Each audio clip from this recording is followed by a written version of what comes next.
12.3 비상계엄 해제와 윤석열 대통령 탄핵을 외치며 진정한 보수론을 주창. 국민의힘을 탈당해 더불어민주당에 입당한 김상욱 더불어민주당 의원. 12.3 비상계엄 1년을 앞두고 윤석열 전 대통령의 내란 혐의 재판이 한창인 가운데 추경호 전 원내대표 체포동의안 표결에 불참한 국민의힘을 향해 12.3 비상계엄에 대한 사과와 반성만이 진정한 보수정당의 면모라고 강조.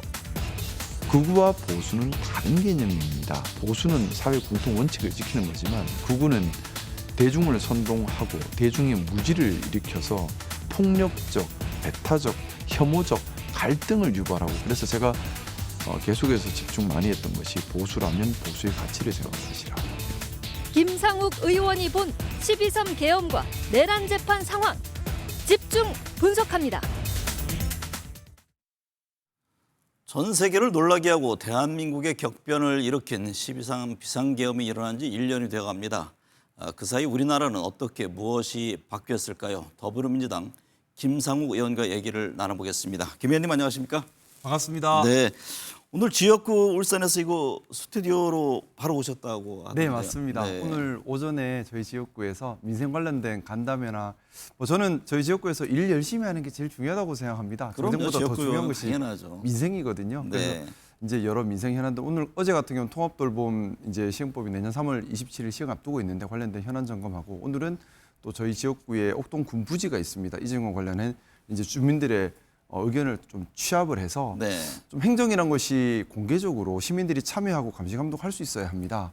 그런데 좀 지방행정은 보면 아직까지도 좀 시민들이 참여할 수 있는 루트가 제한되고 좀 많이 공개되지 않은 부분들도 많고 감시 감독 기능이 잘 안 되는 부분들이 있어요. 그래서 네. 그런 부분들을 꼭지별로 계속해서 건드리면서 민생 현안들 좀 챙기다가 급하게 또 올라왔습니다. 네. 국민의힘으로 당선돼서 지난 계엄 당시 불법 계엄의 부당성을 역설하면서 더불어민주당으로 당적이 옮겼는데요. 네네. 요즘 울산 민심은 어떻습니까? 뭐 당연히 뭐 비판하시는 분도 여전히 계시고요. 네. 하지만 좀 많이 응원해 주시는 분들이 예전보다 많이 는 것 같습니다. 네. 그리고 저는 그렇게 생각합니다. 중요한 것은 정치라는 것이 국민들께 실질적인 도움을 드리고 일을 잘 해내는 것이 제일 중요하다고 생각합니다. 네. 우리 이재명 대통령님께서도 그래서 좀 좋은, 정말 국민들께서 효능감을 느낄 수 있는 결과를 내기 위해 애를 많이 쓰고 계시고요. 저 역시 같은 생각입니다. 시민들께서 더 효능감을 느낄 수 있도록 실질적으로 참여할 수 있고 실질적으로 의견을 제시하고 감시 감독할 수 있는, 그래서 시민들께서 삶에 개선되고 있다라는 효능감을 느낄 수 있도록 하기 위해 애를 많이 쓰고 있고요. 이런 노력들이 계속된다면은 저에게 좀 섭섭한 마음을 가지셨던 분들도 좀 제 진정성을 알아주실 것이라 믿고 있습니다. 네. 울산은 보수의 텃밭이기도 한데요. 네. 말씀하셨듯이 울산을 방문했을 때 의원님을 향해서 일부 이제 거친 발언이 보도되기도 했잖아요. 네네. 정치적 선택에 대한 후회는 없습니까? 저는 전혀 후회가 없고요. 네. 너무나 잘한 그런 선택이라 생각하고, 사실 그것보다는 12.3 이후에 늘 국민들께 죄송함이 있었습니다. 네. 뭐냐면 우리나라 정치가 국민들께 힘을 드리고 미래 비전을 드려야 하는데 그것이 아니라 늘 염려와 우려를 드리고 결국 12.3 내란이라는 극단적인 상황을 만들어 버렸습니다. 당시 저는 국민의힘 여당 의원으로서 마찬가지로 저 역시 죄인이라는 생각으로 살았습니다. 당연한 얘기겠지만은 12.3 내란에 대해서 저 역시도 두 번 다시는 이런 일이 일어나지 않도록 더 정신 바짝 차리고 네. 국민들을 위해 받드는 정치를 해야겠다는 다짐이고요. 또 어쨌든 12.3 내란 당시에 국민의힘 의원이었다는 것 자체가 저는 국민들께 평생 더 봉사해야 될 이런 좀 죄인된 마음, 그런 마음 가지고 있고 더 낮은 자세로 열심히 배우면서 시민들께 도움되는 그런 사람 되도록 노력 많이 하겠습니다. 네. 12.3 비상계엄이 일어난 지 1년입니다. 대통령 담화문, 국회를 에워싼 시민들, 또 무장한 군인들, 국회에 또 넘어가려고 담을 넘는 또 의원들, 많은 것이 이제 스쳐가는데요. 당시 국회에 있었던 한 사람으로서 어떤 부분이 가장 기억에 남습니까?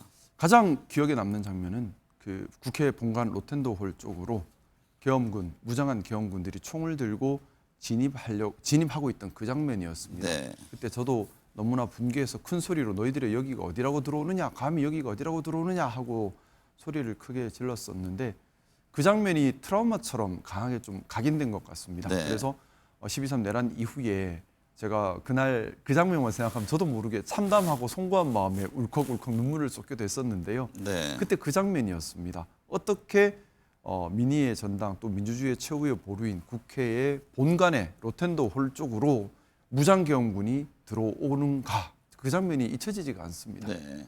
곧바로 계엄이 해제됐지만 윤석열 전 대통령에 대한 탄핵소추안이 가결되기까지는 지난한 과정이 있었습니다. 네. 국민의힘 소속으로 기면은 탄핵 찬성을 촉구하는 1인 시위도 했었는데요. 그 선택의 배경은 무엇이었습니까? 우선 1인 시위를 할 수밖에 없는 상황이 좀 있었습니다. 권성동 원내대표가 집권한 이후에 국민의힘 내부 분위기가 완전히 반전이 되었는데요. 네. 반드시 윤석열 탄핵을 막겠다라는 권성동 원내대표의 강한 의지가 있었고 한 명 한 명 국회의원들을 설득을 했고 대다수가 설득이 된 것처럼 보이는 상태였습니다. 네. 뿐만 아니라 당내 원내에서는 국민의 원내에서는 12월 14일 표결에 보이콧할 수 있다라는 것이 좀 기본적인 방향처럼 가고 있었습니다. 만약 이대로 계속된다면 또 일각에서는 12월 14일만 넘기면 탄핵소추안을 한 달 동안 낼 수가 없습니다. 그럼 네. 한 달이라는 시간이 생기고 그 한 달이라는 시간 동안에 진영이 결집하고 진영이 결집하면 전혀 다른 국면이 되어서 탄핵을 막을 수 있다는 말까지 나오는 상황이었습니다. 네. 저 개인적으로는 상당히 위험하다. 이 진영이 결집해서 다른 국면이 된다는 말은 해석하기에 따라서는 경우에 따라 뭐 준전시 내전 상태까지 또는 북한을 자극해서 또 다른 분쟁으로 갈 수 있는, 저는 그래서 대한민국이 정말 총각의 위기에 있다라는 네. 생각을 했고 저로서는 반드시 해야 될 사명이 첫 번째는 국민의힘이 보이콧을 하지 못하도록 분위기를 만들어야 하고 두 번째는 보이콧을 하지 못하고 참여를 했을 때 참여한 국회의원들이 양심에 따라 표결할 수 있도록 양심에 호소하는 뭔가 수단이 있어야 하고 네. 세 번째는 욕바지가 필요하다고 생각했습니다. 네. 제가 욕을 다 먹어버려야지 누군가 양심 표결을 하더라도 심리적 부담이 덜할 거라 생각했습니다. 네. 그런 생각 때문에 사실 좀 나서는데 많이 망설임은 있었지만은 1인 시위에 나서게 되었고요. 사실 그 이후에 국민의힘이 저는 정말 윤석열과 단죄하고 네. 절연하고 또 계엄에 또 내란에 직간접적으로 가담한 사람들을 국민의힘 스스로 색출해서 징계 제명하고 고발 조치하는 등 제대로 보수의 가치 보수 정당다운 모습을 보이기를 계속해서 호소했었습니다. 네. 하지만 결국 아직까지도 우리가 황교안이다라는 발언을 하는 등 여전히 못 벗어나고 있는 참 안타까운 모습이고요. 특히 제 지역구에서 새롭게 당협위원장이 된 분이 강력하게 계엄은 정당했다는 취지로 얘기를 하고 있습니다. 네. 안타까운 마음입니다. 언제까지 우리 사회가 이 계엄 후폭풍에서 못 벗어나는 건지 빨리 계엄 잘못된 것이다 정확하게 정리하고 미래를 향해 열심히 나가야 한다고 생각합니다. 네. 계엄 당시 순간순간이 참 엄중했었죠. 네. 윤석열 전 대통령의 재판 내년 1월 초에 변론이 종결될 예정이고 한덕수 전 총리는 징역 15년 구형을 받았습니다. 네네. 이 1년의 내란 혐의 재판을 바라보는 심정은 어떻습니까? 상당히 우리 국민들께서 기대하시는 것보다는 속도도 늦고 엄중함도 낮다 하는 아쉬움이 있습니다. 네. 내란이라고 하는 것은 형사상 규정되어 있는 범죄 중에 가장 무거운 범죄입니다. 국가 기관을 무너뜨리고 국가를 없애버릴 수 있는, 그리고 5,200만 모든 국민들께 피해를 준 가장 큰 가장 무거운 죄, 옛날로 치면 역적죄입니다. 네. 당연하겠지만은 엄중하게 재판이 이루어져야 하고 신속하게 재판이 이루어져야 합니다. 내란죄라는 것이 이승만 대통령 당시에 국회에 군대를 투입하는 것을 막기 위해 입법 취지가 있는 법입니다. 그러면 그 입법 취지에 맞는 정확하게 똑같은 상황이 벌어졌고 그것을 우리 5,200만 전 국민들께서 텔레비전으로 보셨습니다. 이미 입증이 끝난 사안입니다. 이 입증이 끝난 사안을 1년 가까이, 이제 좀 있으면 구속기간이 만료되는데요. 네. 현재까지도 끌고 있다는 것 자체가 국민들 보시기에는 많이 답답한 부분이라 생각을 하고 있고요. 뿐만 아니라 내란 이 중요한 사건이기 때문에 당연히 중요하게 다루는 재판부에서 공정하게 재판을 해야 하는데 그것이 아니라 그냥 5,200만 국민들께서 정말 고생해서 재판까지 갔는데 재판부에서 이걸 가볍게 다루는 모습 너무나 실망스럽 그런 부분들이 있고요. 또 하나는 내란에 관해서 이런 일이 두 번 다시는 없어야 합니다. 두 번 다시 없게 하기 위해서는 정확하게 단죄하고 정확한 여사 심판이 있어야만 합니다. 네. 그걸 위해서는 저는 내란 특별법 빨리 통과되어야 한다고 생각합니다. 국가 헌법 질서를 부정하고 헌법 질서를 파괴하려고 했던 정당에게 우리 국민의 혈세가 지원된다는 건 사실은 모순이죠. 네. 지난주 추경호 국민의힘 전 원내대표의 체포 동의안이 국회에서 가결됐습니다. 국민의힘은 표결에 참여하지 않았는데요. 네. 국민의힘 지도부는 여전히 윤 전 대통령을 옹호하는 모습입니다. 장동혁 대표는 면회도 갔고요. 이 점은 어떻게 보세요? 저는 국민의힘이 심각한 자기정치 모순에 빠졌다고 생각합니다.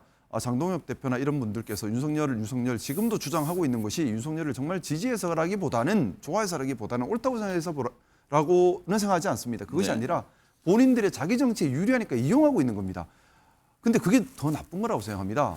정치인이라면 옳고 그름에 대한 고민을 가지고 옳음에 용기를 내야 할 텐데 그것이 아니라 이것이 틀렸다는 걸 알면서도 자기의 정치에 유리하니까 틀린 걸 주장하면서 국민들을 선동하고 국가에 피해를 준다면 그거는 정말 더 나쁜 겁니다. 네. 장동혁 대표 예전에 저 국민의힘 있을 때도 저랑도 대화를 많이 나눴던 분이고요. 이 정도는 판단하는 사람입니다. 네. 근데 지금 저렇게 하는 거 제가 볼 때는 국민의힘 당권 장악에 혈안이 되어 있어서 그렇다고 생각하고 네. 당권 장악의 주된 타겟은 결국 한동훈 전 대표의 진입을 막기 위한 것 그리고 또 강성 지지층의 지지를 유지해서 당권을 강력하게 사수해서 다음 총선까지 이어가겠다는 것. 근데 이런 개인적 욕심, 욕망 때문에 잘못된 것을 계속해서 선전하고 선동해서 국민을 갈등에 몰아넣고 잘못된 비상계엄을 옹호한다는 것. 이건 저는 국민에 대한 배신적 행위라고 생각합니다. 근데 또 속을 들여다보면 국민의힘 속내도 복잡해 보입니다. 초선 의원들은 당 지도부가 이 불법 비상계엄과 관련해서 사과하지 않으면 집단 행동에 나서겠다 이런 입장을 냈는데요. 장동혁 대표는 그래서 그런지 직접적인 사과는 아니지만 많은 국민들께 혼란과 고통을 드렸다, 책임을 통감한다는 메시지를 남겼습니다. 장 대표의 발언은 어떻게 해석하십니까?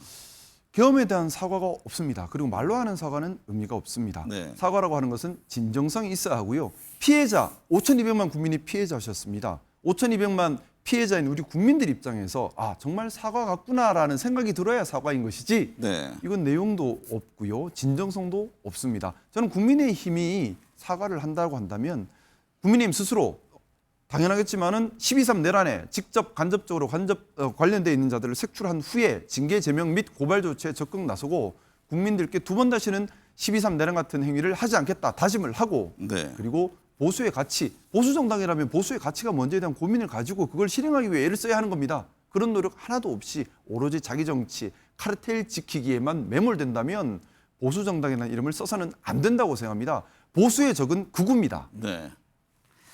검찰 사법개혁에 이어 정부 내 헌법 존중 정부혁신 태스크포스 등 내란 청산 움직임이 있습니다. 네. 이에 대해서 한편에서는 좀 과도한 조치 아니냐 이런 지적도 있고요. 기대만큼의 성과가 있었다고 보는지요. 뭐 아무래도 이거 수사기관에서 하는 것이 아니에요. 네. 당연하겠지만 뭐 협조를 통해서 뭐 보통 조직에서 감찰하듯이 그냥 그 정도 수준인 것 같은데 그러다 보니 뚜렷한 성과를 내기가 쉽지 않은 부분은 분명히 있습니다. 하지만은 12.3 내란에 직접 관련됐던 공무원들을 찾아내서 거기에 대해서 징계하는 것은 국가기강을 세우는 일이라고 생각합니다. 네. 반대로 12.3 내란이 잘못되었다고 생각해서 시민들을 지키기 위해서 부당한 명령에 거부했던 공무원들을 찾아내서 포성하는 것 역시 국가기강을 지키는 일입니다. 따라서 국가기강을 지키기 위해서라도 경찰청, 검찰청 또는 여타 기관에서 12.3 내란에 가담하고 동조하고 행동했던 공무원들을 찾아내서 징계하는 것은 저는 꼭 필요한 일이라고 생각합니다. 네. 민주당 내부에서 전당원 1인 1표제 논의가 한창입니다. 네. 당초 지난주 의결이 예정돼 있었지만 당내 논란이 있어서 최종 결정이 미뤄졌는데요. 이번 논란은 어떻게 보고 계십니까? 뭐 1인 1표제라고 하는 것은 민주주의에서 어떻게 보면 당연한 원칙입니다. 하지만은 이것을 실행함에 있어서는 여러 가지를 고려하지 않을 수가 없습니다. 일단 저는 국민의힘에서 사실 좀 당이 망가지는 모습을 봤던 것이 예전에 그겁니다. 뭐냐면 국민의힘이 어떤 의사결정을 할 때 당심, 민심 반영해서 섞어서 결정을 했었거든요. 근데 네. 어느 순간 당원 100%를 했습니다. 나쁜 건 아니죠. 근데 당원 100% 하면서 국민의힘 의사결정 구조가 망가지기 시작했어요. 네. 당원 100%한 후에 이 당원에 통일교, 신천지, 정광훈 일당들이 단체로 들어오면서 당심을 왜곡해버립니다. 네. 그리고 오로지 거기만 보게 되고 그러다 보니 국민의힘이라는 당이 지금은 민심에는 관심이 없고 오로지 강성 당원들 눈치만 보는 정당이 되어버렸습니다. 그래서 뭐 장동혁 대표도 지금까지도 윤석열 하는 이상한 비상식적 모습을 보이게 돼버린 거거든요. 우리는 여기서 타산지석을 삼아야 합니다. 네. 그래서 무슨 말이냐 하면요. 당원 중심으로 가야 되는 건 당연히 맞고요. 1인 1표제도 당연히 맞는데 중요한 것은 이 당원들이 오염되지 않게 당원 관리가 돼야 되는 겁니다. 네. 그래서 예를 들어 뭐 이번에 통일교, 신천지 이런 조직된 집단들이 함부로 들어오지 못하도록 또는 유령 당원들 또는 국민의힘 지지자지만 뭐 들어와서 이렇게 하는 분들 아니면 이중 당적자들 이런 부분에 대한 조치가 일단 있어야 되고 두 번째는 전국 정당 책임 정당이 되려면 최대한 많은 국민들의 의사가 반영되어야 한다고 생각합니다. 그런 네. 반영 루트가 열려 있어야 합니다. 그런데 지금 민주당 같은 경우는 영남 지방과 충청, 강원 지방의 권리당원 수가 상당히 부족합니다. 그러면 이 상태에서 그대로 1인 1표제로 가버리면 민주당의 정책 방향성이라는 것에서 영남, 강원, 충청 지방이 당연히 소외될 수밖에 없는 건 당연한 일이기 때문에 그렇다면 보완책이 필요한 거죠. 어떻게 이걸 보완할 것인가. 이 두 가지에 대해서 건설적이고 생산적이고 미래를 지향하는 이런 민주적 논의가 반드시 뒷받침된 후에 1인 1표제가 실행돼야 한다는 생각입니다. 1인 1표제가 당연히 맞는 방향이지요. 이거는 실행해야 될 방향이고요. 근데 이걸 실행하기 위해서 1인 1표제가 실질적으로 오염되지 않는 권리당원들이 오염되지 않을 수 있는 조치를 취해야 하고 또한 전국 정당, 책임 정당, 집권 여당으로서 영남, 충청, 강원 등 이쪽 권리당원이 적은 쪽의 의사를 충분히 반영할 수 있는 보완책 마련도 저는 필요하다고 생각합니다. 네. 지금은 민주당이 기존 지지 세력이 멈출 것이 아니라 국민의힘이 반보수, 반헌법 정당이 된 지금 국민의힘 우세 지역으로 적극적으로 진출해 나가야 할 때입니다. 그래서 국민의힘이 헌법을 수호하는 정상적인 보수 정당으로 돌아오지 못한다면 역사의 뒤안길로 더 이상 국민들이 지지할 이유가 없도록 만드는 것도 민주당의 책무 중에 하나라고 생각합니다. 네. 그렇게 돼야지만 대한민국의 다양한 헌법을 준수하는 다양한 정당들이 다양한 가치를 경쟁할 수 있는 건강한 생태계가 조성될 수 있다고 믿고 있습니다. 얼마 전에 김상욱 의원이 민주당 내 윤리감찰단에서 휴대전화 제출을 요구받은 바 있다고 밝혔습니다. 이게 어떤 이유였는지 좀 앙금없이 이게 잘 해결된 건지 궁금합니다. 우선은 9월 초순경으로 기억합니다. 윤리감찰단에서 여러 가지 이유 때문에 핸드폰 제출 요구가 있었던 것은 사실이고요. 근데 저는 적절치 않다 해서 거절을 했고 저는 이것이 오해가 생기기를 원치 않았습니다. 그래서 네. 밖으로 이야기가 안 나가기를 원했고 그래서 많은 기자님들이 알고 계셨지만 일대 취재에 응하거나 그러진 않았는데 얼마 전에 유튜브 방송에서 아무래도 회자되던 이야기다 보니까 나왔던가 봅니다. 이 이후에 정청래 당대표님께서 여기에 대해서 정확하게 소명해 주시길 요청을 계속해서 반복하셨고 저는 네. 좀 그래도 혹시 긁어부스럼이지 않을까 해서 저는 좀 네. 안 하겠습니다라고 했는데 당대표님께서 1인 1표제와 관련된 것은 아니다. 그리고 내가 직접 요구한 건 아니지 않느냐. 거기에 대해서 명확히 해주시기를 원하셨고 근데 거짓말을 할 수는 없는 거잖아요. 네. 그래서 윤리감찰단에서 핸드폰 제출 요구가 있었던 것은 사실이고 그래서 이제 고심 끝에 당대표님께서 계속해서 요구하시는데 제가 계속 거절할 수는 없는 터라 좀 조심스럽게 글을 써서 9월 초에 윤리감찰단에서 핸드폰 제출 요구가 있었던 것은 사실이나 거절해서 실제 실행되지는 않았었다. 그리고 이것이 1인 1표제나 또는 그거와 관련된 것은 아니다라는 네. 취지의 입장을 밝힌 것이고요. 저는 이것이 그렇게 중요한 문제로 다루어질 이유는 없다고 생각합니다. 절차적인 부분에서 서로 간에 오해가 있을 수는 있는 것이고 중요한 것은 오해는 풀면 되는 것이고요. 네. 그걸 통해서 우리가 나아가야 될 지향점에 대한 화합에 대한 부분이 왜곡돼서는 안 된다고 생각합니다. 지금 민주당이 해야 될 중요한 역할은 첫 번째는 내란을 빨리 종식시키는 것이고 두 번째는 무너진 민생을 살리고 우리 미래 세대를 위한 준비를 서둘러 해야 되는 부분입니다. 네. 할 일이 많습니다. 우리끼리 네. 내분할, 내홍할 시간이 없습니다. 단결해서 열심히 일을 해서 국민들을 받들었으면 좋겠습니다. 국회 외통위 소속이신데요. 이재명 대통령이 7박 10일간의 중동 아프리카 순방을 마치고 돌아왔습니다. 이에 앞서서 한미, 한중, 한일 정상회담도 가졌고요. 이 대통령의 외교 어떻게 바라보고 계세요? 저는 아주 100점 만점에 100점 다 드리고 싶습니다. 너무너무 잘하셨고 사실 외교란 것이 그렇습니다. 뭐냐면요. 일관성이 중요합니다. 또 신뢰가 중요합니다. 대통령이 바뀌는 것 외국에서는 모릅니다. 대한민국이라는 이름으로 나가기 때문에 그렇습니다. 하지만 지난 윤석열 정권 동안에 대한민국 외교가 그동안의 방향성과 다르다 보니 많은 신뢰를 상실했습니다. 따라서 빨리 신뢰를 회복하는 것이 중요했거든요.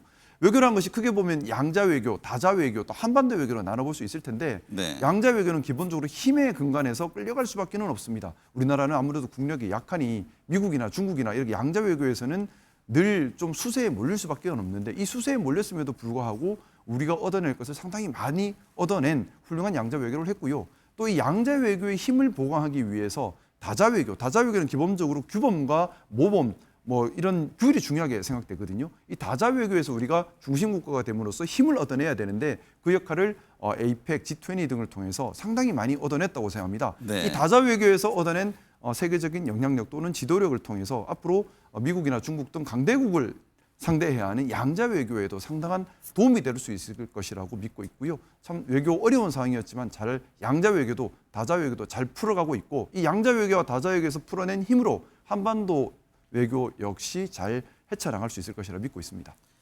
이번에 김 의원이 새 책을 냈더라고요. 제목이 김상욱 123일의 기록이던데요. 네. 어떤 이야기를 담고 싶으셨나요? 사실 좀 책 쓰기가 처음에는 좀 민망스럽기도 하고 송구하기도 했습니다. 네. 12월 3일부터 윤석열 탄핵까지 4월 4일까지 123일입니다. 이 123일간에 제가 고민하고 또 생각했던 부분들을 좀 솔직하게 담으려고 책에 좀 썼습니다. 저의 고민들이 비슷한 고민을 하고 있는 많은 보수적인 분들 또 민주적인 생각을 가진 분들에게 한 번에 좀 참고거리라도 되면 좋겠다는 생각으로 책을 썼고요. 제가 좀 짧은 시간인데 좀 하고 싶은 말을 다 하려고 하다 보니 말을 좀 빨리 했는데 네. 또 마지막에 또 책까지 말씀할 수 있는 기회를 주셔서 고맙습니다. 네. 12.3 비상계엄 1년을 맞은 지금 대한민국은 새로운 변화를 위해 몸부림치고 있습니다. 진영을 떠나 깊은 성찰과 책임 있는 자세가 중요해 보입니다. 오늘 함께 해주셔서 감사합니다. 고맙습니다.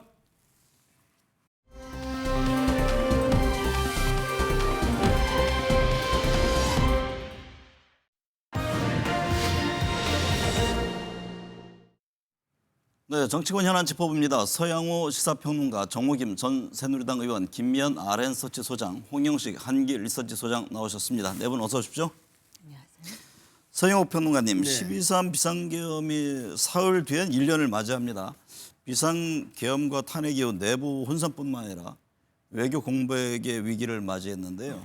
이재명 대통령 취임 이후 국제 무대에 복귀하면서 민주 한국에 돌아왔다는 것을 알리고 있습니다. 어떻게 바라보고 계세요? 예, 민주 한국이 돌아왔다. 뭐 계엄 1년 만에 국제적으로 이제 정상 국가로 인정받았다라는 의미가 있지 않나 생각이 듭니다.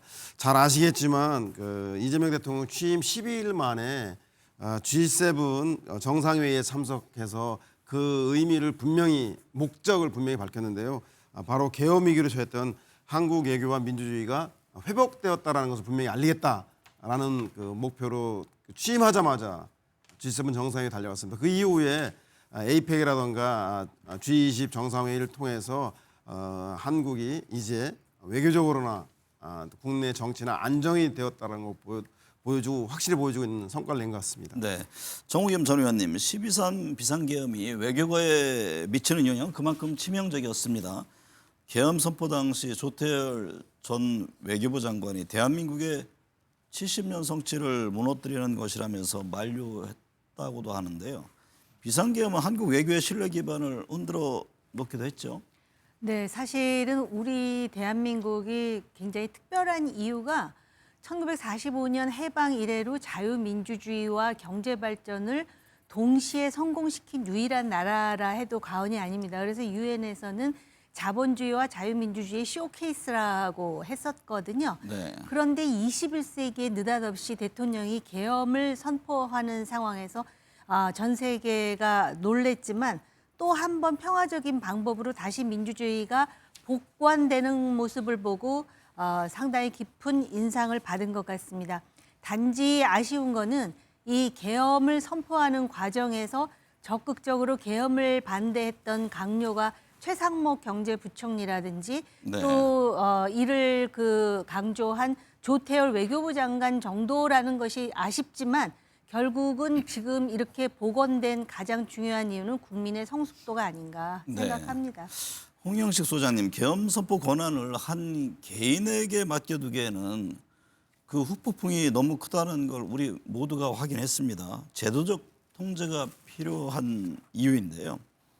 정치권 지금 수많은 재발 방지 법안을 쏟아냈습니다만은 아직 논의조차 안 된 법안도 많고요. 어떤 재발 방지책이 필요하다고 보십니까? 일단 계엄에 대한 어떤 절차적인 그 문제 이 부분에서도 좀 더 엄격하고 명확하게 할 필요성이 있다. 이것은 이제는 거의 이제 다 드러나고 있고요. 그 과정에도 어쨌든 특검 그 이후 여러 가지 보도를 보면은 지금 문제가 되는 것이 정부를 책임지고 있는 국무회의에서 이 의사 결정하는 이 과정, 이 부분이 일단 좀 더 명확히 정리가 되어야 되는 문제일 것 같고요. 그리고 이 부분이 국내 정치가 지금 이 내란이나 이런 부분은 국내 정치와 관련된 문제가 아니기 때문에 이런 것을 사회로 해서 개혁을 하려고 하면은 국회의 의견이 수렴이 돼야 됩니다. 네. 그 부분이 없이 진행됐던 부분 그런 차원에 두고 국회 앞 향후 계엄이 진행될 때 국회의 의견을 어떤 식으로 반영할 것인가 이 문제가 정립되어야 될 것이고 이번에 보면은 아마 윤석열 대통령이 이 군의 힘을 많이 믿었던 것 같습니다. 네. 이거는 뭐 우리 정치사에서 두고두고 문제가 되었던 건데 이것은 달리 표현하면은 이 군의 정치적 중립 문제 이 부분도 한 번 더 검토하고 보완이 돼야 되지 않을까 싶습니다. 김미연 수장님, 이재명 대통령이 이화영 전 경기도 부지사 재판에서 검사 4명이 집단 퇴정한 것에 대해서 감찰을 지시했는데요. 실제 뭐 징계로 이어질지 관심인데 이 대통령의 지시 어떤 의미를 담고 있을까요? 대통령이 이제 7박 10일이라는 긴 여정 끝에 해외 순방을 돌아오고 난 뒤에 첫 번째 나온 지시가 이건데요. 아시다시피 이것은 그 연어 숲 파티에 관련된 국민 참여 재판이었는데요. 네. 이 재판을 맡고 있던 검사 4명이 재판부에 이제 불공정을 지적하면서 집단 퇴장을 한 사건입니다. 이걸 대통령이 보고받고는 이거는 법치주의를 훼손할 수 있다는 판단을 좀 하신 게 아닌가 싶고요. 그렇다 보니까 좀 법과 원칙에 따라서 엄정 대처를 요구한 거다. 한마디로 말하면 이 지금 일련의 사법부 논란에 대해서 기강 잡기에 나선 거 아니냐 뭐 이런 생각이 좀 듭니다. 네. 서영호 평론가님, 민주당 최고위원들이 지방선거 출마를 위해서 잇따라 뭐 조만간 사퇴할 예정인데요. 최고위원 9명 중에 5명 이상이 떠나면 이 지도부가 좀 무너져서 비대위 체제 얘기가 나오잖아요. 뭐 그럴 가능성은 없다. 현재로서는 그런 얘기가 나옵니다. 오늘 그 이현주 최고위원이죠. 뭐 출마하지 않겠다 이런 입장도 나왔고요. 향후 어떻게 보고 계세요? 네, 선거를 지도해야 할 지도부가 선거도 하기 전에 지도부 자체가 출마로 인해서 지도부가 와해되고 해체된다고 한다면 여당으로서의 자격과 역량이 의심스러울 수밖에 없기 때문에 희망자는 많지만 아마 지도부 내에서 충분히 조율하고 조정하는 것 같습니다. 현재 9명이기 때문에 5명 이상이 사퇴해야 되는데 네. 다행히 현재 뭐 3명 잘 아시겠지만 전현희 최고위원 그리고 한준호, 김병주 3분의 최고위원이 서울시장하고 경기도지사 후보로 뛰기 위해서 선거 6개월 전인 12월 2일까지 사퇴 시한을 두고 사퇴를 한다는 거고요. 말씀하신 대로 이현주 최고위원은 고심 끝에 지도부에 잔류하는 걸로 나타났습니다. 아마도 그렇기 때문에 여당의 개인의 정치적 진로도 중요하지만 여당 전체 지도부로서 대통령의 임기 후반을 뒷받침하는 지방선거의 승리를 위해서 지도부 차원에서의 혼신의 힘을 기울이지 않겠나 예상이 됩니다. 정우기 의원님, 내년 1월 최고위원 보궐선거 과정에서 정청래 대표의 지도력이 시험대에 오를 수 있다 이런 전망들이 나오던데 어떤 배경에서의 얘기입니까? 지금 소위 물론 저는 제3자입니다. 민주당 내부자가 아닌데 네. 대통령 취임한 지 1년도 안 됐잖아요. 네. 그럼에도 불구하고 명청 갈등, 친 이재명계와 친 정청래계 사이에 알력 신경전 내지는 갈등 얘기가 나오다 보니까 내년에 결국은 이제 최고위원 보궐선거 과정에서도 친청계냐 친명계냐 하면서 상당한 줄다리기가 있을 것 아닌가 이런 얘기들이 나오는 것 같습니다. 근데 또 가만히 뜯어보면 지금 지방선거 나간다라고 하는 전현희, 한준호, 김병주 이런 정치인들은요. 애초부터 친청계는 아니었습니다. 네. 친명을 강조하고 들어왔는데 지금 분위기가 친청, 사실은 친청 뒤에 친개딸, 그다음에 친김어준 이런 얘기들을 많이 하지 않습니까? 이게 민주당의 뉴노멀인지는 모르겠는데 분명히 최고위원 보궐선거에도 이런 일련의 긴장관계가 영향을 끼칠 수밖에 없는데 이게 왜 중요하냐면요. 이렇게 되다 보면 내년에 이 보궐선거뿐만이 아니라 대표 경선이 다시 있고요. 네. 지방선거도 있고요. 또 그 몇 년 후에는 총선이 있지 않습니까? 근데 내년에 새로 꾸려지는 지도부는 결국 총선에서도 공천권 문제가 있죠. 공천권을 행사한다라는 거는 그렇게 해서 정청래 대표가 다시 한번 재선에 성공을 한다면 보기에 따라서는 지금 대통령 취임한 지 1년도 안 돼서 친청계가 있듯이 대통령의 조기 레임덕이 가속화되는 것이 아니냐 이런 우려가 나올 정도입니다. 그렇기 때문에 내년 1월에 그 최고위원 보궐선거에서도 상당히 긴장하는 것 아닌가 네. 이렇게 외부자로서 보여집니다. 홍영식 소장님, 여기에 오는 5일 표결에 붙여지는 대의원 권리당원 1인 1표제도 여전히 지금 논란입니다. 정 대표의 연임을 위한 졸속 추진이다 이런 반발이 나오던데요. 만약에 반대표 비중이 높게 나오면 정청래 대표의 리더십에도 영향을 줍니까? 일단 국민들은 뭐 1인 1표제에 대해서 정확히 잘 그게 어떤 영향을 미칠지 잘 모르실 수도 있겠습니다만은 네. 지금 이제 1인 1표제를 하느냐 이거는 사실 대의제도를 대의원들을 통한 의사가 전달되는 대의제도를 바꾸는 거냐 문제인데 사실 제도로 놓고 보면은 뭐 대의제도나 직접 참여를 하는 이런 제도 두 가지 어느 것이 절대적으로 낫다 이런 이야기하기는 어려울 것 같습니다. 네. 그러니까 현실적으로 우리나라 정치에도 대의원들이 겉으로 드러나지 않아서 그렇지 그들이 하는 역할, 책임, 의무 이런 것들이 있습니다. 그런데 그런 부분들을 고려하지 않고 지금 권리당원이 그걸 하고 있는 건 또 아니에요. 물론 그 대의원들의 그런 역할로 인해서 부작용도 있지요. 그러지 있지만은 그러나 이제 그런 문제들을 감안하지 않는 상태에서 이 권리만 동일하게 나누어 갖는다. 이렇게 됐을 때 앞으로 정당 운영에 어떤 영향을 미칠지 이 부분을 좀 더 제가 볼 때는 민주당이 심층적으로 검토를 하고 충분한 그 토의 과정, 합의 과정을 거쳤으면 좋겠다. 그런데 네. 지금 상황을 보면은 국민들한테 물어보면은 1인 1표제에 대해서 뭐 평등하다고 하니까 뭐 40%대 초반 찬성, 나머지 한 15% 정도는 잘 반대, 나머지는 잘 모르겠다는 거예요. 네. 그래서 만약에 이것을 이런 식으로 시급하게 진행이 되었을 때 정청래 대표에게는 이것을 통과시키면은 어떻게 보면 그것은 뭐 정치적으로 이겼다라고 이야기할지 모르겠습니다만은 나중에 그것이 다른 어떤 부작용이 나온다면은 이기기는 했지만은 실질적으로 패하는 그런 그 가능성도 상존한 상황입니다. 네. 김미연 소장님, 12.3 비상계엄 1년이 사흘 앞으로 다가온 가운데 국민의힘 지도부의 강경 기조가 더욱 거세지고 있습니다. 당 안팎에서 계엄에 대한 사과 요구가 빗발치고 있지만 지도부는 반격을 시작할 때라면서 강력한 대여 투쟁을 예고했네요.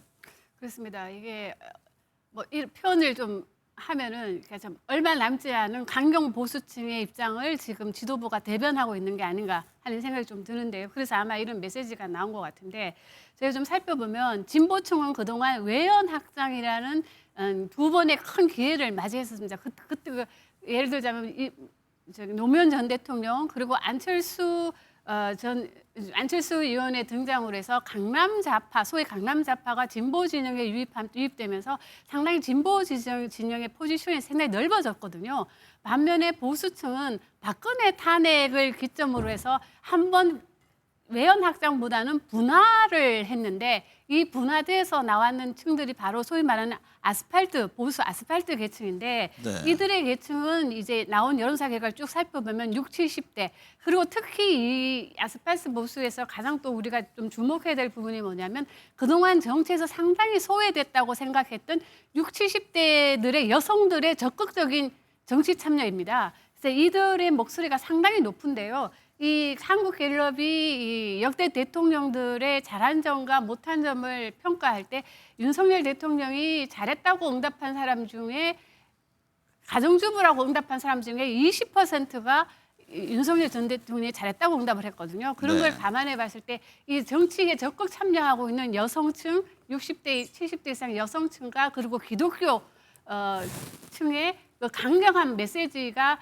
지금 이 소위 말하는 국민의힘의 이 바탕을 이루고 있기 때문에 이 목소리를 대변하기 위해서 이런 메시지가 나온 게 아닌가 싶습니다. 서영호 평론가님, 집회 현장에서는 장동혁 대표 의지와는 달리 계엄 반성을 요구하는 목소리가 터져 나왔습니다. 양향자 최고위원이 그런 입장을 냈는데요. 국민의힘 내분을 이게 단적으로 보여주는 것 아니냐 이런 얘기가 나옵니다.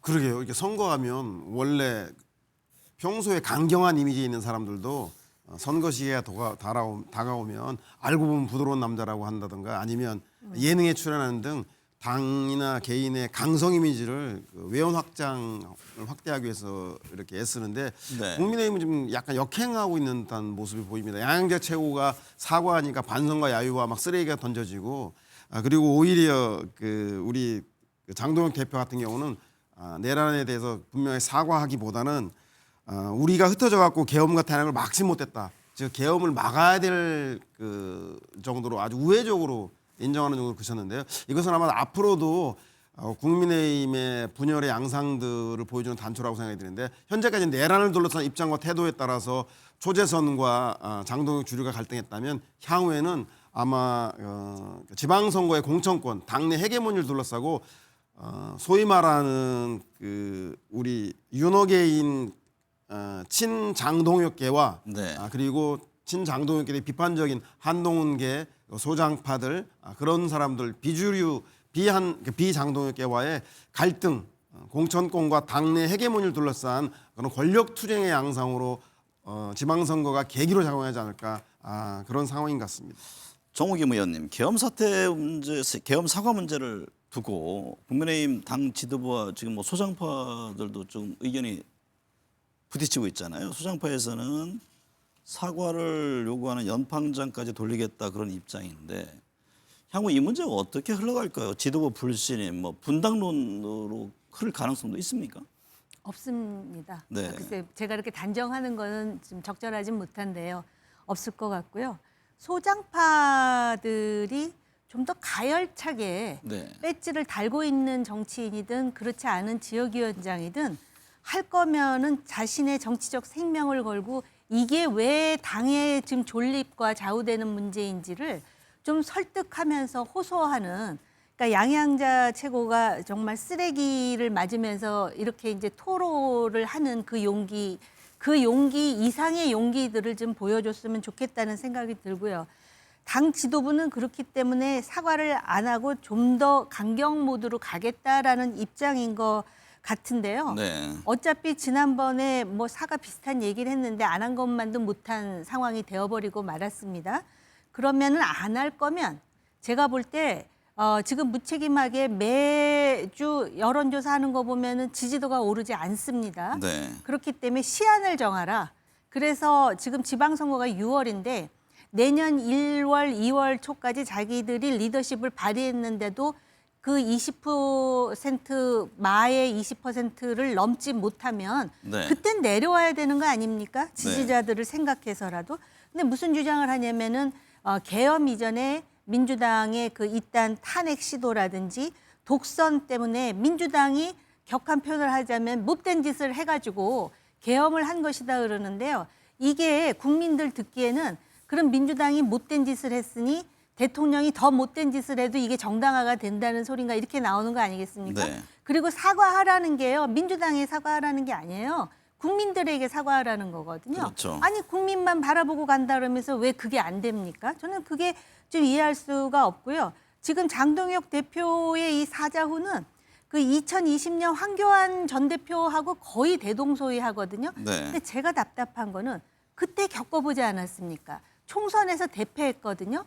그런데 왜 상대당에 이렇게 반사 이익을 주는 우를 연속적으로 범하는 것인지 그런 점에서 좀 소장파라도 우리가 이렇게 사과를 요구했다라는 거지 연판장을 돌리겠다는 입장이잖아요. 연판장 진작에 돌렸어야 되는 거 아닙니까? 네. 제 생각은 그렇습니다. 홍영식 소장님, 계엄 사과와 윤석열 전 대통령과의 절연은 보수 세력 안에서 뭐 예민한 문제로 보여지는데요. 사과 찬반 세력의 이 지지층 기반이 다르기 때문이다 이런 분석이 나오던데 어떤 이유에서입니까? 지금 국민의힘 내에 이 찬반 세력, 주류 세력, 비주류 세력 뭐 이런 식으로 여러 가지로 구분해 볼 수가 있는데 그 세력의 균형이 어느 정도 예를 들어서 뭐 주류 세력의 우위를 점할 수가 있겠죠. 그래도 어느 정도 정도껏 그 우위에 하는데 지금은 워낙 압도적 우위가 되어서 비주류 세력, 반윤 세력들이 실질적으로 지금 보면은 뭐 극단적인 용어로 표현하면 숙청당했다고 할 정도로 당에서 다 밀려나 버렸습니다. 네.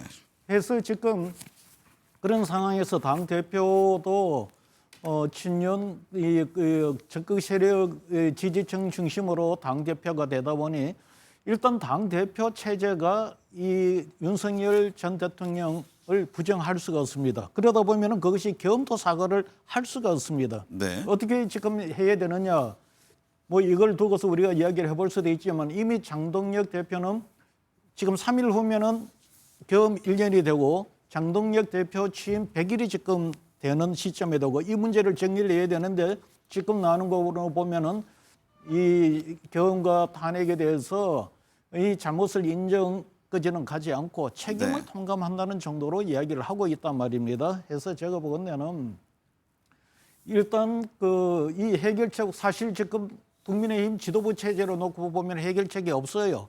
이걸 만약에 국민의힘 지도부는 겸사하고 윤석열 대통령 거리를 두면은 자기 부정이 되어버리기 때문에 당직을 내놔야 되는 거고 그러면 공천권을 내놔야 되는 거고 거기에 줄 섰던 정치인들 다 정치를 그만둬야 되는 이런 체제입니다. 그래서 제가 볼 때는 당 지도부에 지금 맡겨나가는 이게 될 문제가 아니고 제가 볼 때는 거기 반윤 비윤 그리고 당 밖에 있는 여러 세력들이 이 부분에 대해서 의견을 내면서 이 변화를 촉진을 시켜야 되는데 쉽지가 않는 상황입니다. 네. 정당이라는 게 뭡니까? 정당은 정치적 목적을 같이 하는 사람들이 모여서 선거를 이겨서 국가 국민을 위해서 자기네들이 통치를 하는 건데 지금 6개월 후에 선거인데 누가 보다 지금 뻔한 결과가 나와져 있지 않습니까? 지난 총선 때도 윤석열 대통령이나 그쪽에서는 이긴다 그랬어요.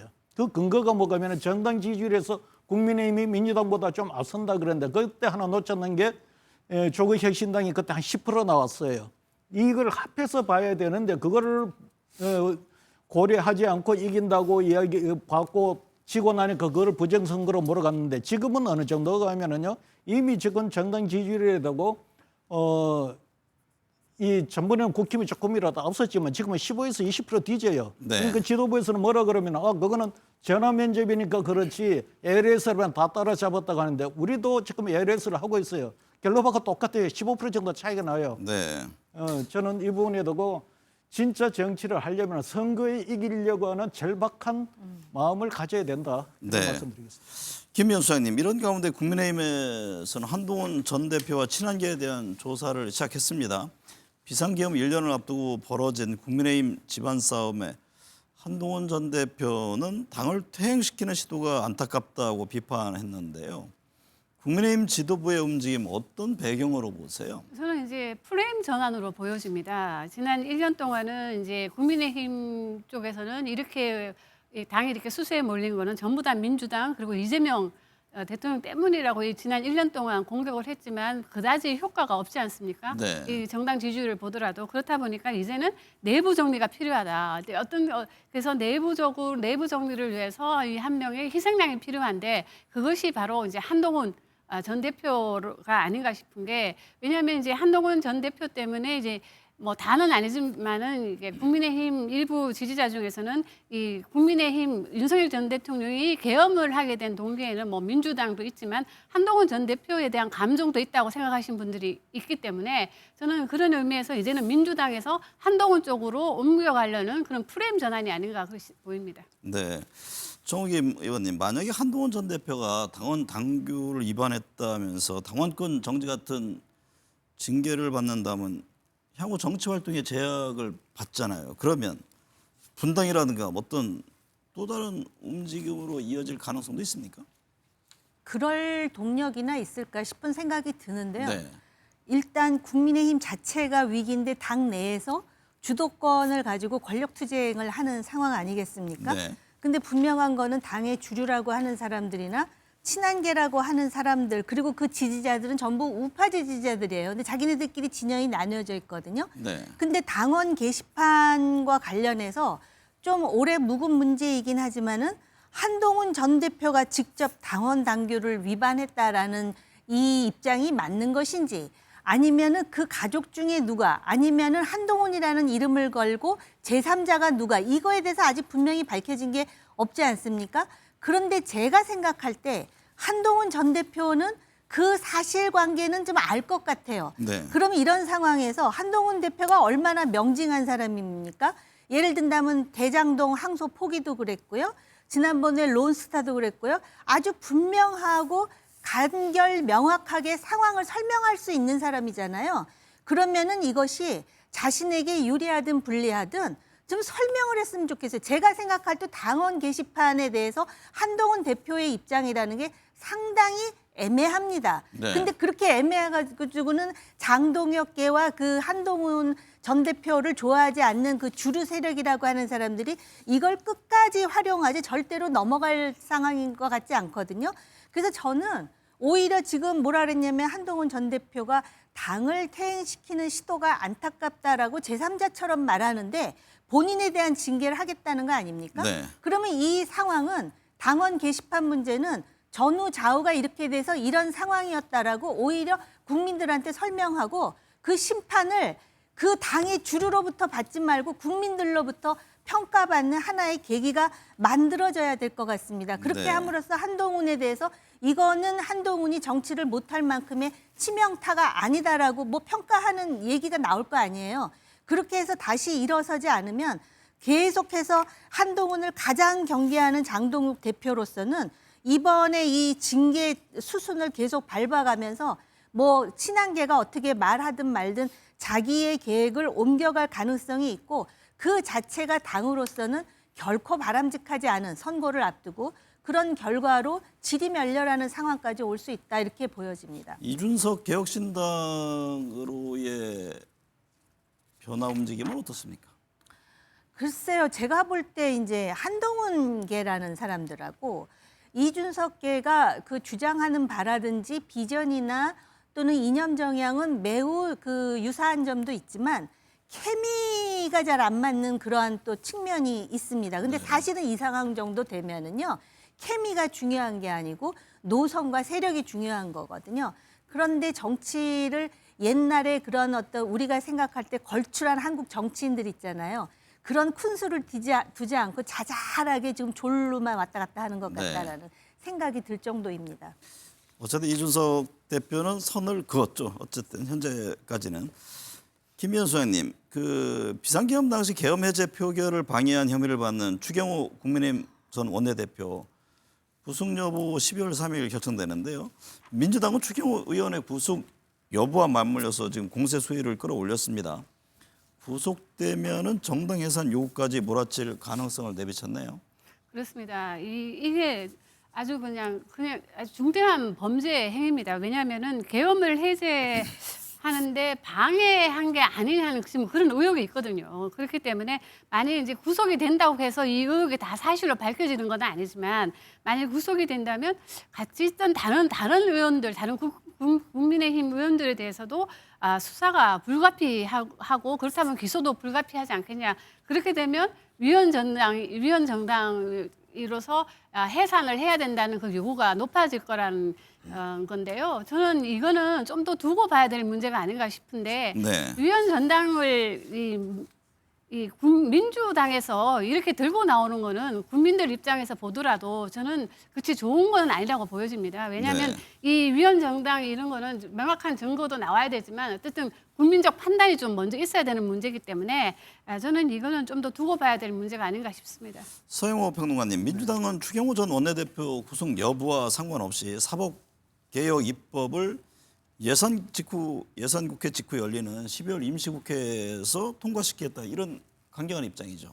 네, 지금 정청래 당대표가 그런 입장을 밝히고 있는데요. 아무래도 추경호 전 원내대표가 구속영장이 기각될 경우 뭐 국민의힘으로서는 쾌재겠지만 민주당으로서는 아마도 조희대 대법관에 대한 비판을 등에 업고 이 문제에 대해 아주 쟁점화할 가능성이 매우 높습니다. 그동안 여론으로 제기됐다가 좀 수면에 가라앉은 내란 이제 조희대 대법 사법부를 믿을 수 없다. 따라서 내란 전담 재판부를 만들자라는 얘기부터 시작해서 조희대 법원 행정처의 실질적 폐지와 그리고 비법관이 참여하는 사법행정위원회를 새롭게 만들자 이런 사법개혁들의 목소리를 낼 가능성이 높고요. 만약에 추경호 전 원내대표가 구속된, 즉 인용된다라면 아무래도 이런 사법 개혁보다는 아마 대야당에 대해서 위원정당 해산을 명분으로 야당을 압박하는 투쟁이 더 강화되지 않을까 좀 전망을 해봅니다. 정호김 전 의원님, 민주당은 사법행정 TF가 내놓은 법원행정처 폐지는 물론 대법관 증언법, 내란 전담 재판부 설치법도 연내 통과시켰는 방침인데요. 이에 대해서 국민의힘은 어떤 움직임입니까? 일단 민주당이 지금 입법부와 행정부를 독주하는 상황에서 소위 그 사법부를 지금 길들이려 하는 것이 아니냐라는 합리적 의심을 지울 수가 없는 게, 조희대 대법원장이 이재명 대통령 후보 시절에 공직선거법 위반과 관련한 파기환송에 대한 그 뭐라 그럴까, 그 심리, 그러니까 엄청난, 그걸 왜 이제 좀 속된 표현으로 앙심이라고 하죠.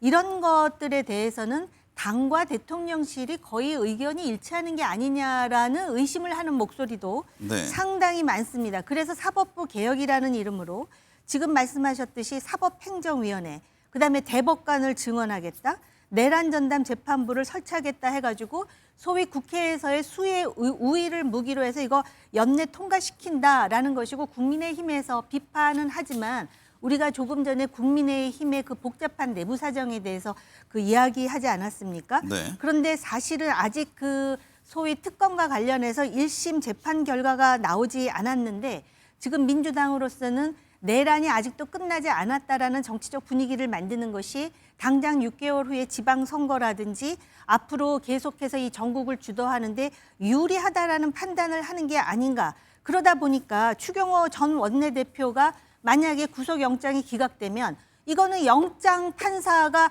자기가 독립적으로 판단하는 거임에도 불구하고 이미 민주당 대표가 이렇게 하면 조희대 사법부에 대해서 가만두지 않겠다라는 취지의 어떤 입장을 내놓고 그러는데요.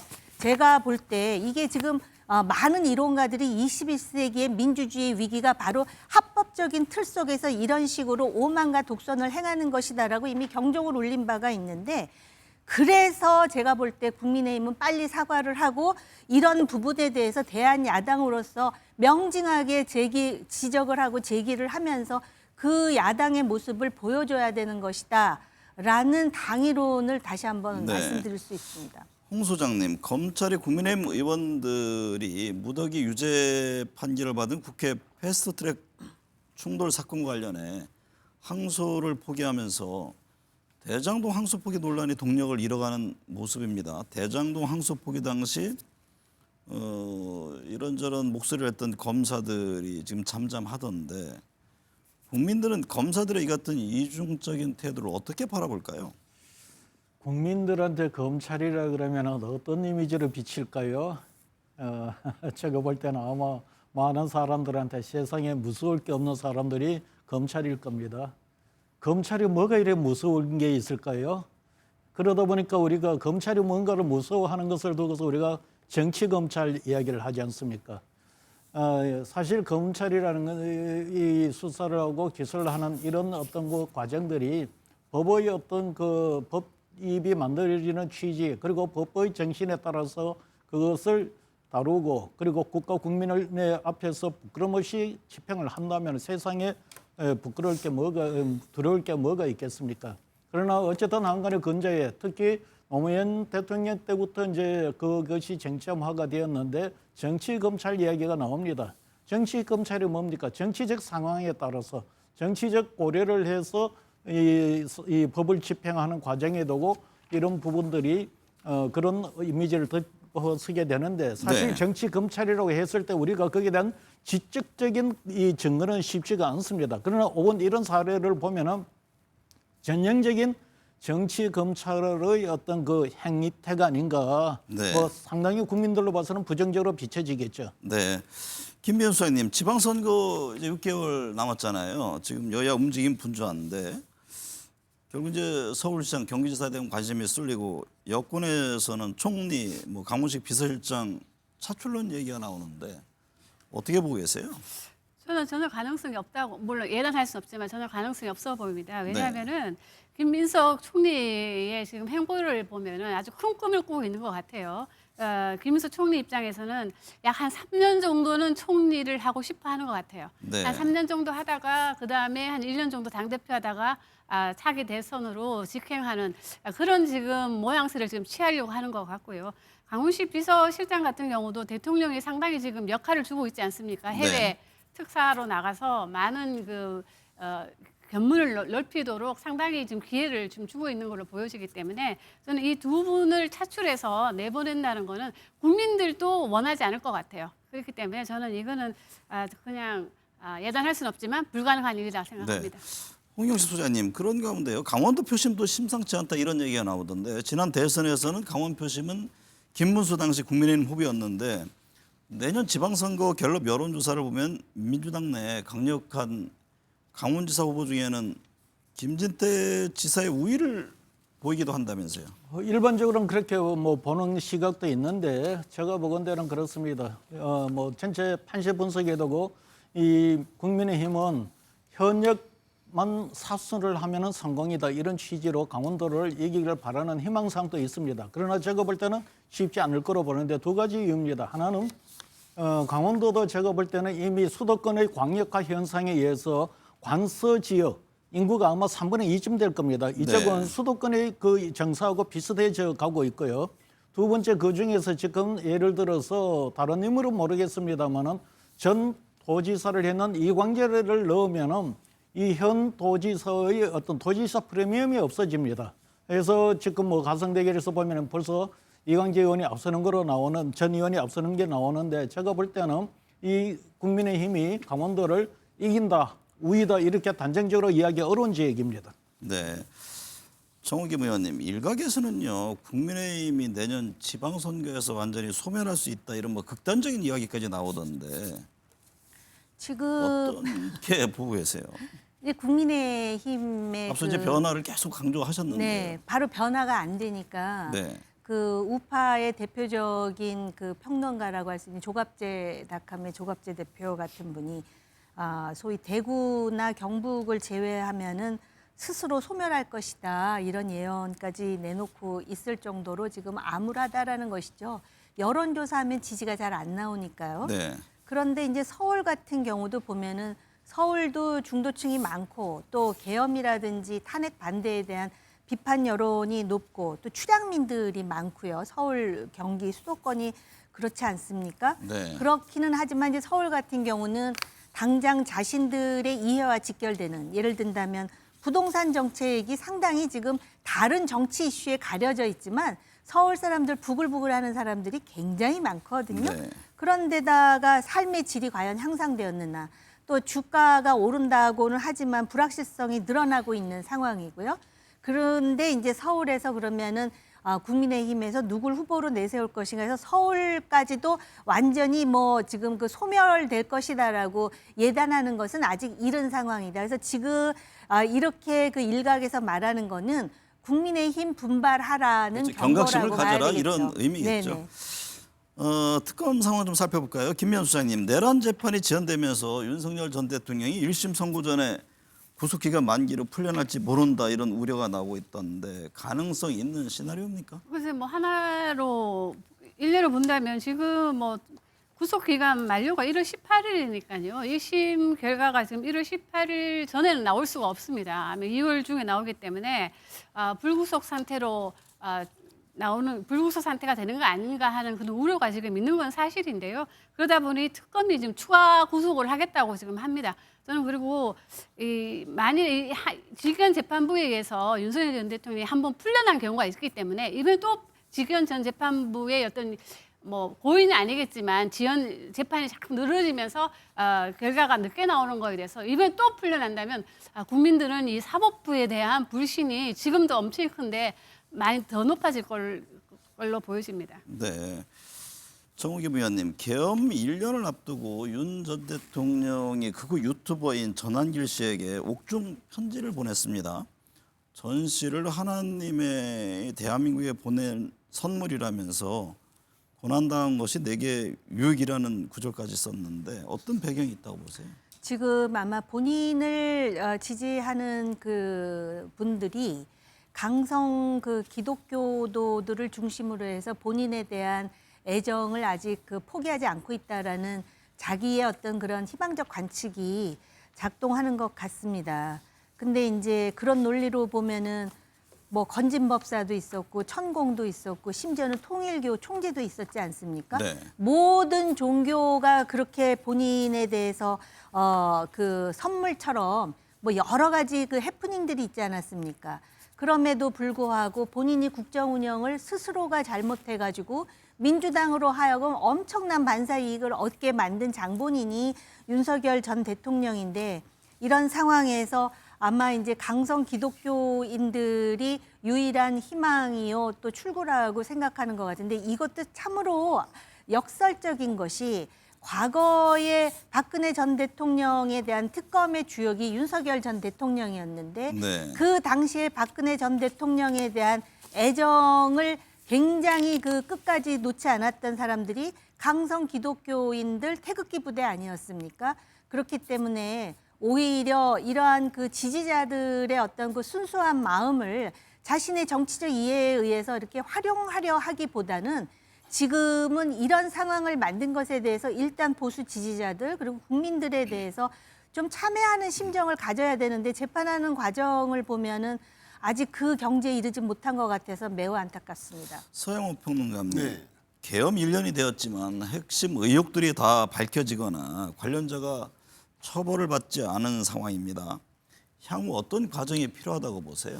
네, 특검은 끝났지만 수사기관의 수사는 끝나서는 안 될 것 같은 생각이 듭니다. 네. 잘 아시겠지만 우리가 계엄 과정에서 아직도 많은 성과를 냈지만 아직도 밝혀지지 않은 것이 중앙선거관리위원회 서버를 압수하러 들어갔는데 서버의 구체적으로 포렌식하는 과정에는 당시에 그 우리 중앙선거관리위원회 갔던 군인들이 하지 않았습니다. 그 이유는 그 군 관계자 지휘자들의 증언에 따르면 그 포렌식 작업은 검찰과 국정원이 하기로 했다고 하는데 그 검찰과 국정원이 어떤 식으로 준비했고 관여했는지에 대해서 밝혀지지 않았고요. 네. 또 하나는 잘 아시겠지만 당일날 계엄이 난 당일날 대법원에서 회의가 있었는데 대법원이 그런 비상회의를 하는 적이 전례가 없습니다. 그럼에도 불구하고 비상계엄을 하는 날 대법원은 무슨 이유로 누구에 의해서 어떤 회의를 했는가에 대해서 밝혀야 되는 그 사안도 남았고요. 무엇보다도 이 비상계엄의 가장 큰 핵심이 윤석열의 처음과 끝을 김건희 씨가 거의 다 관여했는데 과연 내란에는 12.3 구테타 비상계엄에는 김건희가 개입하지 않았는지에 대해서 밝혀야 될 문제가 남아있는 것 같습니다. 앞으로 수사기관이 특검의 자료를 받아서 특검 수사가 끝난 이후에도 지속적으로 밝혀야 될 핵심적인 문제가 아닌가 싶은 생각이 듭니다. 지지율 살펴보겠습니다. 홍 수장님, 이재명 대통령 국정 지지율이 갤럽에서는 60%, NBS에서 58%를 기록했습니다. 60% 전후의 지지율을 보이고 있는데요. 이 대통령의 지지율 흐름 견고한 상황입니까? 일단 뭐 견고하다고 봐야 되겠습니다. 뭐 역대 집권 그 직선제 대통령의 어떤 평균 대통령 그 6개월 차, 5개월 차죠. 이 무렵에 지금 5, 6개월 차에서 놓고 보더라도 뭐 낮죠. 평균 정도는 되는 것 같고요. 두 번째는 사실 초기에 이재명 대통령의 지지율에 대해서 좀 우려 섞인 그 눈으로 많이 바라봤습니다. 과연 저 지지율 유지가 될까? 그 이유는 뭐냐면은 현재 우리나라 상황이 전 세계 상황이 지정학적인 어떤 리스크에 다 제일 그것이 우려스러운 거죠. 네. 그런데 이재명 대통령이 한미 관계를 어떻게 풀어갈까, 한일 관계를 어떻게 풀어갈까 이 부분에 대해서 굉장히 우려를 했습니다. 그런데 그 부분에 대해서 적어도 앞으로 뭐 진행되는 과정에도 성과가 어떻게 나올는지는 모르겠지만 그 부분에 대한 우려를 지금 해소를 시켰기 때문에 그로 인해서 지지율이 지금 높게 올라가고 이번에도 지지율을 하는 가장 큰 이유가 뭐냐면은 외교가 43%입니다. 그다음 민생 경제가 11%. 그냥 일반적으로 이 대통령한테 많이 그 평가되는 부분이 직무 유능성 이거 세 가지를 합하면 60%입니다. 그래서 네. 현재 이재명 대통령의 지지율은 가장 국민이 우려했던 외교적 부분을 해소를 시켜줘서 좀 안정적인 단계로 접어들고 있다 이렇게 보여집니다. 김미연 수사님, 갤럽에서 이 대통령 지지율을 보면요, 부산 경남 PK 지역과 60대에서 10%포인트 이상 긍정평가가 올랐습니다. PK와 60대에서 지지율이 크게 오른 이유 어떤 의미가 있다고 보세요? 아마 PK에서는 해수부 이전이 가시권이 좀 들어오지 않았습니까? 네. 그 12월 말쯤에 개청식도 한다고 하는데요. 그런 걸 보니까 말만 하는 것이 아니고 정말을 보여주고 있구나. 한다고 하면 하는구나 하는 이런 추진력과 그리고 신속하게 움직이는 것에 대해서 국민들이 상당히 좀 높게 평가하고 있는 것 같고요. 그리고 이제 대통령 국정 지지율이 이렇게 유지되고 있는 배경에는 지금 말씀하신 대로 물론 외교도 있지만 대통령이 지금 보내고 있는 그 메시지가 상당히 국민의힘하고는 지금 정반대의 메시지를 보내고 있습니다. 네. 지금 뭐 국민의힘을 이해를 못하는 건 아니지만 국민의힘이 내보내고 있는 메시지를 보면 상당히 부정적인 키워드예요. 과거 회귀적이고 반면에 대통령은 상당히 미래지향적이고 그리고 국격을 이야기한단 말이에요. 여기에서 국민들은 그래도 좀 희망적인 데에 미래를 걸고 싶은 욕구도 있기 때문에 그런 모든 것이 이런 메시지 관리 이런 것이 대통령 국정 지지율을 좀 유지시키는 원동력이 아닌가 싶습니다. 그런 가운데 갤럽조사 역대 대통령 공과 인식조사 발표에서 윤 전 대통령이 잘못했다는 응답이 77%를 차지했습니다. 전두환 전 대통령을 제친 건데 김 소장님 이건 어떻게 해석할 수 있을까요? 아마 지금 뭐 구속돼서 지금 재판을 받고 있는 대통령의 모습을 매일 보다시피 하니까 그런 모습에 대해서 잘했다고 응답할 국민들은 별로 없을 것 같고요. 그럼에도 불구하고 저는 국민의힘에서 조금 더 이번에 나온 조사 결과를 좀 면밀히 살펴봐야 되지 않을까 하는 생각이 좀 드는 게 중도층에서 잘했다고 생각한 사람이 8%에 불과합니다. 네. 한 자리 숫자에 불과한데 이거를 지금 선거도 6개월도 안 남았는데 중도층을 흡수해야만이 그래서 선거 이길 확률이 있는데 그렇다면은 어떻게 할 것인가 하는 문제를 고민을 해봐야 되고요.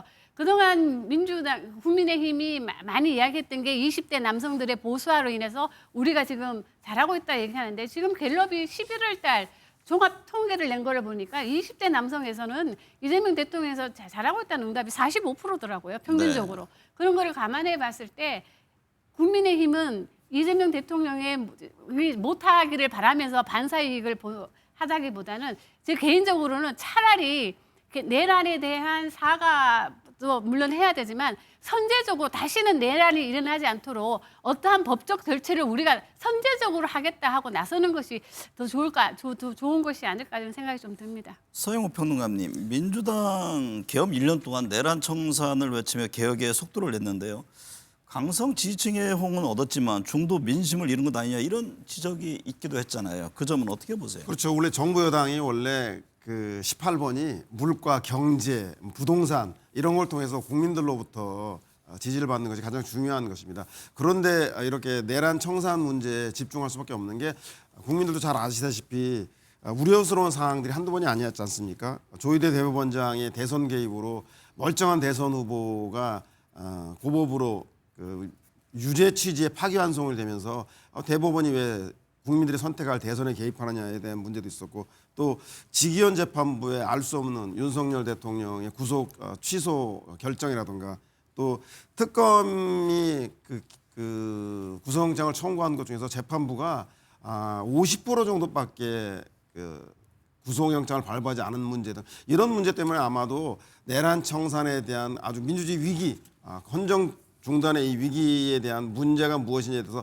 다시는 반복하지 않기 위해서 민주당이 이런 내란 청산 작업에 철저히 했는데 아마 이것이 1심이 전체적으로 끝나는 게 1월 초 정도 되면 선고가 결정나기 때문에 저는 1월 선고 이후에는 2심은 이제 재판부와 수사 당국에 맡기고 민주당이 원래 실력인 민생과 경제에 좀 집중해야 되지 않겠냐 그렇게 좀 전망해 볼 수 있겠습니다. 정우김 의원님 한 1분여 남았는데 지금 국민의힘을 향해서는 변화 혁신을 계속 강조를 하셨습니다. 당 지도부가 대국민 사과를 할 경우에 지지율에 좀 변화가 있을까요? 대국민 사과를 어떻게 하느냐가 굉장히 중요할 것 같고요. 사과를 하면 그 지지율의 반등에 어떤 모멘텀이 생기는 것이 당장 지지율이 올라간다라는 뜻은 아닙니다. 네. 그런데 사과를 안 하면 그 지지율 위로 올라갈 가능성을 스스로 차단하는 상황이 되어버린다는 것입니다. 일단 사과하고 개혁에 대해서 굉장히 안간힘을 쓴다는 모습을 보이는 상황에서 야당으로서의 반사 이익이라든지 대안 제시라든지 여러 가지 기회가 문이 열리는 것이겠죠. 네, 오늘 내용 말씀 감사합니다.